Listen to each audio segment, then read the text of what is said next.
तो भाई 1 साल हो गया अपनी गाड़ी को, और ये 23/2/2024 को ली थी और इसका प्राइस था 9,37,000 रुपये। और बाकी अदर प्राइस भी थे क्योंकि हमने एक्सटेंडेड वारंटी ली है इंजन की, क्योंकि अपनी है ऑटोमेटिक गाड़ी है। और एडवांटेज क्या क्या है इस गाड़ी में और डिसएडवांटेज क्या क्या है आपको भाई व्यू दिखा देते हैं। एक बार भाई व्यू दिखा दो गाड़ी का।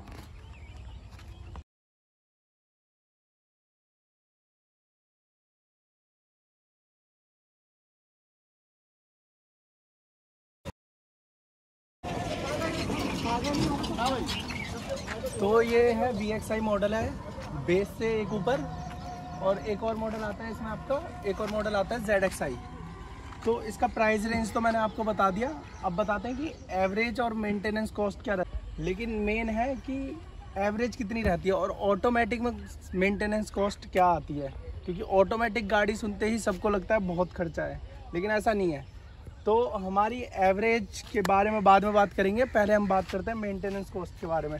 तो इसकी फर्स्ट सर्विस हुई है और मैं आपको अभी मीटर दिखा देता हूँ कि कितनी चली है फर्स्ट सर्विस। देख सकते हैं ये 6031 किलोमीटर चली हुई है और हमने 5500 पे सर्विस कराई। तो हमने अभी इसकी सर्विस कराई थी, जैसे कि आपको दिखा दिया। 6031 किलोमीटर चल चुके हैं और इसकी सर्विस कॉस्ट पड़ी थी मेरे को अराउंड 2800 रुपये पड़ी है। अब आप सोचोगे 2800 रुपये इतनी कम कैसे पड़ गई, क्योंकि मैंने नॉर्मल इंजन ऑयल डलवाया है। मेरी गाड़ी ज़्यादा ड्राइव नहीं होती है, देख सकते हैं आप 5000 किलोमीटर पे मैंने सर्विस कराई थी इसकी। 1 साल हो गए थे मुझे तब।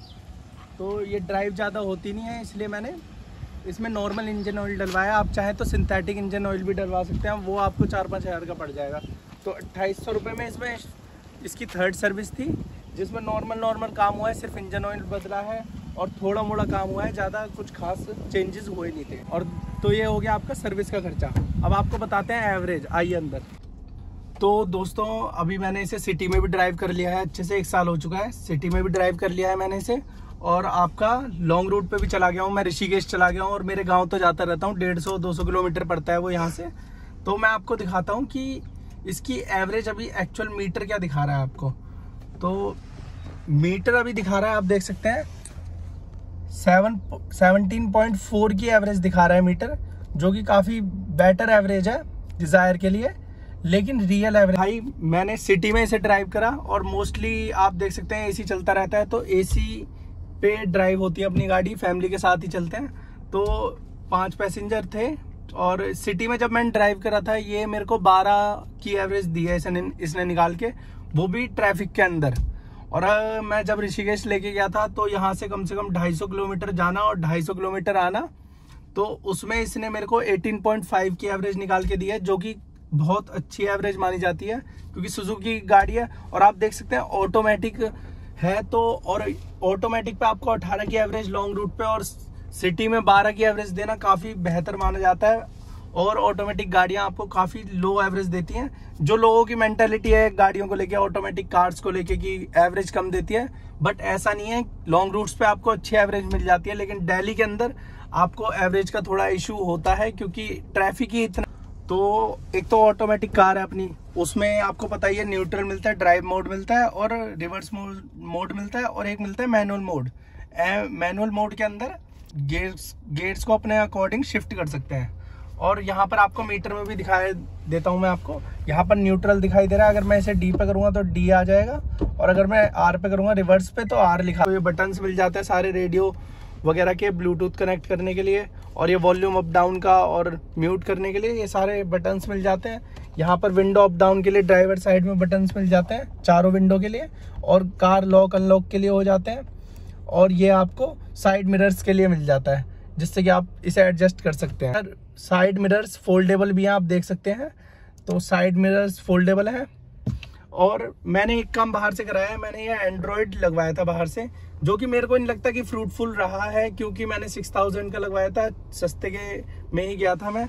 ये इतना फ्रूटफुल नहीं रहा क्योंकि मेरे को मैप नेविगेशन के लिए चाहिए था, जो कि लैग कर जाता है बिकॉज ऑफ वाईफाई इश्यूज, क्योंकि नेटवर्क अच्छा चाहिए, नेटवर्क कनेक्शन होता नहीं है। तो